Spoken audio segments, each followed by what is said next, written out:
What's up, fantasy managers? Welcome back to another episode of the First Pitch Podcast brought to you by PitcherList.com. My name is Jake Crumpler, and I'll be your host for this edition of the pod. You can follow me on Twitter at Jake Crumpler, and you can find all of my work at CrumplerBaseball.com. Let's dive into everything baseball related from Monday, July 7th. We'll start it up off, as always, with the transactions, injuries, news, and notes from around the league, kicking things off with the bad news as first baseman Rhys Hoskins was placed on the 10-day IL with a grade 2 thumb sprain. This was expected. This is the official placement here. And also, as expected, first baseman Andrew Vaughn was recalled from the minors. He's expected to be on the short side of a first base platoon with Jake Bauers to replace Hoskins while he is out. Vaughn homered in his first day back in the majors.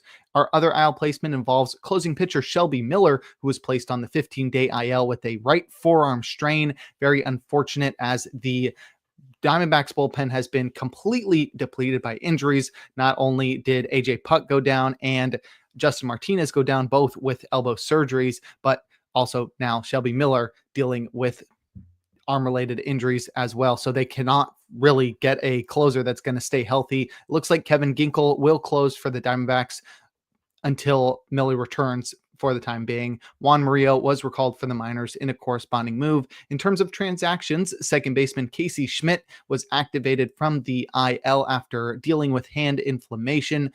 With Matt Chapman back, Schmidt is expected to play second base after having played mostly third base this year. It's unclear if Schmidt will get a full-time role, as he started versus a lefty in his first day back on the roster, which means he could still be on the short side of a platoon with Brett Wisely at the keystone position. Right now, roster resources suggesting that Schmidt will play every single day. In a corresponding move, Tyler Fitzgerald was optioned to the minors. Next, starting pitcher Yu Darvish was activated from the 60-day IL to make his season debut versus the Diamondbacks. He had missed the whole season with elbow inflammation, and Darvish tossed 3 2/3 innings, allowing 3 hits and 2 earned runs, while walking 3 and striking out 5, inducing 12 whiffs with 33% CSW across 63 pitches in his season debut. Kyle Hart was optioned to the minors in a corresponding move. Next, we have starting pitcher Chase Dollander, who was optioned to the minors.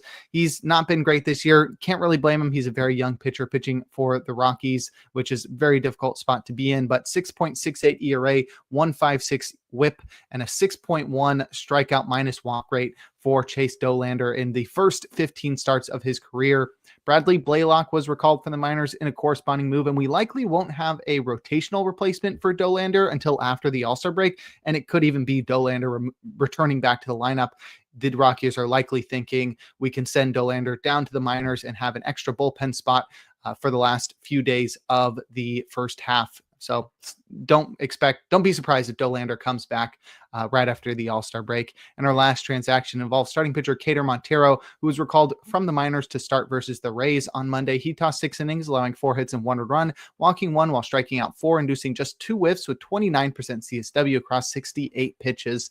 And in terms of news, starting pitcher Tyler Glasnow is expected to be activated from the 60-day IL tomorrow to start in Milwaukee. He has missed quite some time with shoulder soreness, but Glasnow expected back in the rotation for the Dodgers prior to the All-Star break. And lastly, designated hitter Masataka Yoshida is expected to be activated from the 60-day IL tomorrow. He's likely to see most of his time at DH for the Red Sox. He's missed all year after undergoing shoulder surgery in the preseason, but Yoshida could also see some time in left field and has been taking some reps at first base.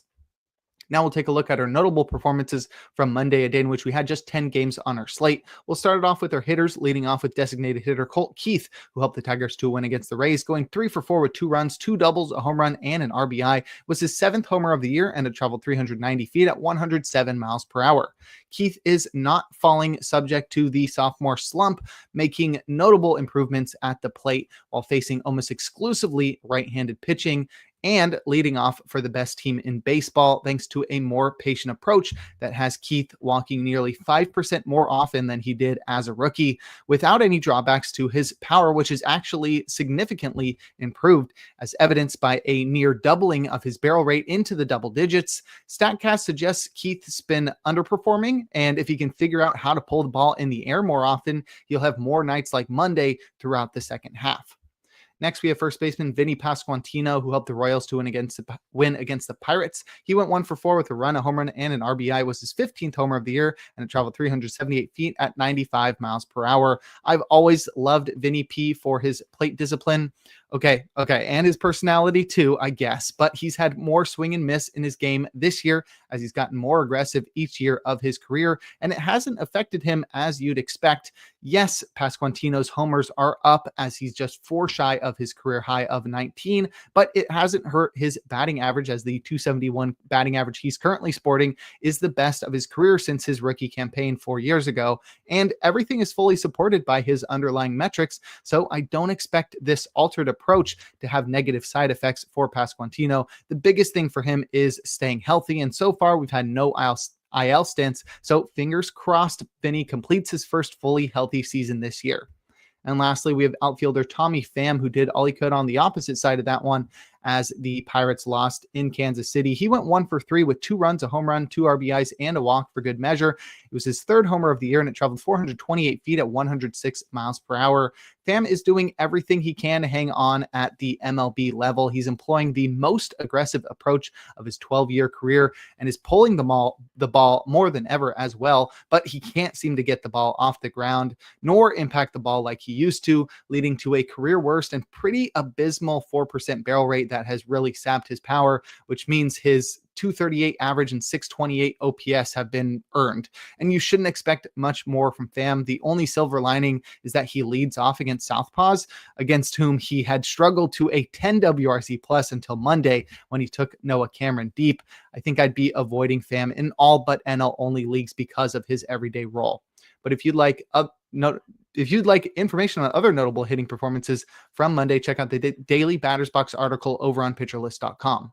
Now we'll head to the mound and check out some notable starting pitching performances, opening with Zach Gallen, who helped the Diamondbacks to win in San Diego, tossing 6 shutout innings, allowing 5 hits and 1 walk. While striking out 9, he induced 11 whiffs with 35% CSW across 103 pitches. And after an extended stretch of struggles, Gallen has now strung together back-to-back impressive starts.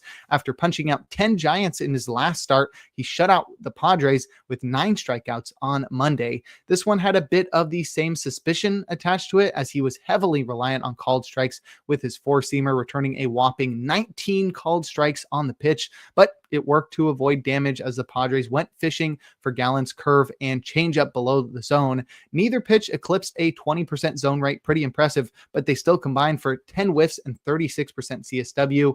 I'm still skeptical given Gallen's early struggles this year. Not really early struggles, they were pretty season spanning, as well as his heavy reliance on passive lineups recently, but I think we got to keep rolling with him while he's cooking, and with the Angels in Anaheim up next. Next, we have Noah Cameron, who helped the Royals to win against the Pirates, tossing 7 innings, allowing 3 hits and 2 earned runs while walking 1 and punching out 7. He induced 18 whiffs with 28% CSW across 109 pitches. And those 18 whiffs, I was just double checking on that. Those 18 whiffs led baseball, earning Cameron the Gallows Pole on the day. And I've been a bit skeptical of Cameron's success given his reliance on command as a rookie pitcher and not somebody who gets a ton of whiffs. So definitely surprising to see the Gallows Pole for Cameron here. But he's passed a few tests recently and took advantage of a cushy matchup on Monday. And my tune is starting to change a little bit on Cameron. He faced exclusively righties yesterday, leading to the slider taking a backseat and allowing the rest of his arsenal to shine. His 4-seamer was really just there to earn strikes and keep him in at bats, as his changeup tore up batters for 8 whiffs and 39% CSW, while his curve dominated with 5 whiffs and 50% CSW. Cameron's cutter was hit hard, but it did contribute 65% strikes and 4 whiffs. And I think we got to keep starting Cameron with the success he's had this season. 2.56 ERA, 0.96 whip. But I think I'd be selling high on Cameron, especially with the Mets up next. And lastly, we have Jansen Junk, who helped the Marlins to win in Cincinnati, tossing 6 scoreless innings, allowing just 1 hit and 2 walk while striking out 3. He induced 5 whiffs with 22% CSW across 82 pitches, and Junk just keeps making it work. But after last start's double-digit whiffs and pristine breaker command, there was much less to latch onto here, as you can tell by the 5 whiffs and 22% CSW, and yet the Reds could do nothing against him, even in one of the best hitters ballparks in Great American Ballpark. Junk Junk kept his four-seamer upstairs and avoided loud contact, but it returned just 15% CSW as the pitch lost 2 miles per hour of velo. His slider did its best to make up for the heater's ineffectiveness, clipping the glove side edge often, inducing 4 whiffs and 30% CSW, while his sweeper was taken for 4 called strikes and 33% CSW. And that's about it. I wouldn't go running to the wire to grab Junk, as this pace isn't sustainable. He's got a 3.12 ERA and a 1.04 whip on the season, and I'm definitely avoiding his next start in Baltimore. But if you'd like a breakdown of every single start from Monday, give the Plus Pitch podcast a listen and check out Nick's daily SP roundup over on pitcherlist.com. Now we'll head to the bullpen and check out the relievers that got saves and the closers that pitched outside of save situations or blew their saves. Starting with the former, Anthony Bender recorded the final out of the game for his second save. Emmanuel Clase is up to 19 saves after his perfect ninth. Kevin Ginkel pitched a hitless ninth to record his second save as he replaces Shelby Miller. And lastly, Camilo Doval recorded his 14th save with a hitless ninth. In terms of closers to pitch outside of save situations or blow their saves, Will Vest pitched a hitless ninth up by 4. Tigers were just ensuring they got the win there. David Bednar recorded the final out of the 8th inning while the Pirates trailed by 7. Bednar hadn't pitched since last Tuesday, so this was clearly a maintenance outing. Kenley Jansen pitched a perfect ninth in a tie game and earned his second win when the Angels walked it off. And lastly, Orion Kirkring surrendered 2 runs while pitching the 8th in a tie game to take his 4th loss. But if you'd like more information on relief pitchers, check out Rick Graham's weekly articles over on pitcherlist.com. And before we look forward to today's games, we're going to take a quick break.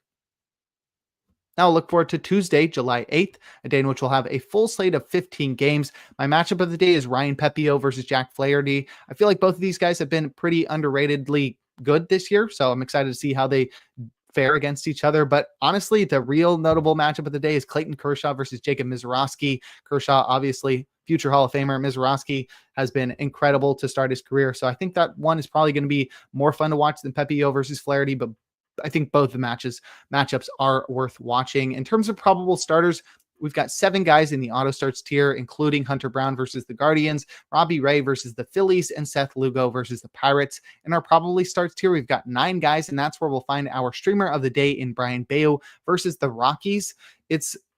Bayo's been pretty solid this year, pretty inconsistent as well with his ability to command his sinker and changeup, but the Rockies are a pretty cushy matchup outside of course. I know Fenway isn't the best for pitchers, but still I think Bayo should be able to take down the Rockies. I'd also keep an eye out for Jake Irvin in St. Louis. He's in the do not starts tier, so I wouldn't recommend streaming him, but if you're super desperate, I think he could be fine against the Cardinals. He does have those starts from time to time where the curveball is awesome and the fastball command is fine and he finds some success, like a quality start.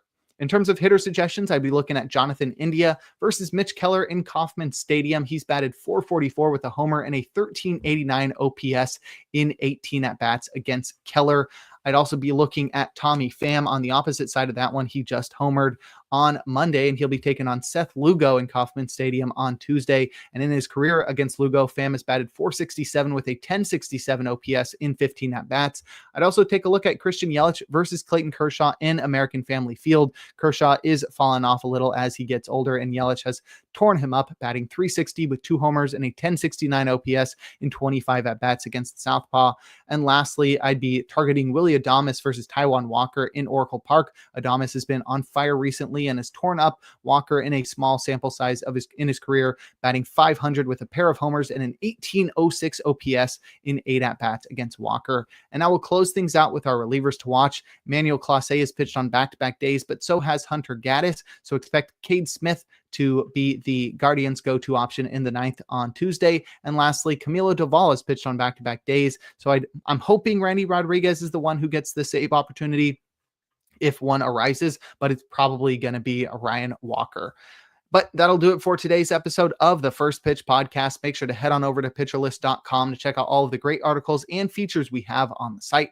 Sign up for PL Plus or PL Pro to gain access to the Discord and to support the Pitcher List staff. You can follow me on Twitter at Jake Crumpler. Tune in live on YouTube tomorrow and every day for a new installment of the podcast. And make sure to enjoy the day as we are blessed with another day of baseball.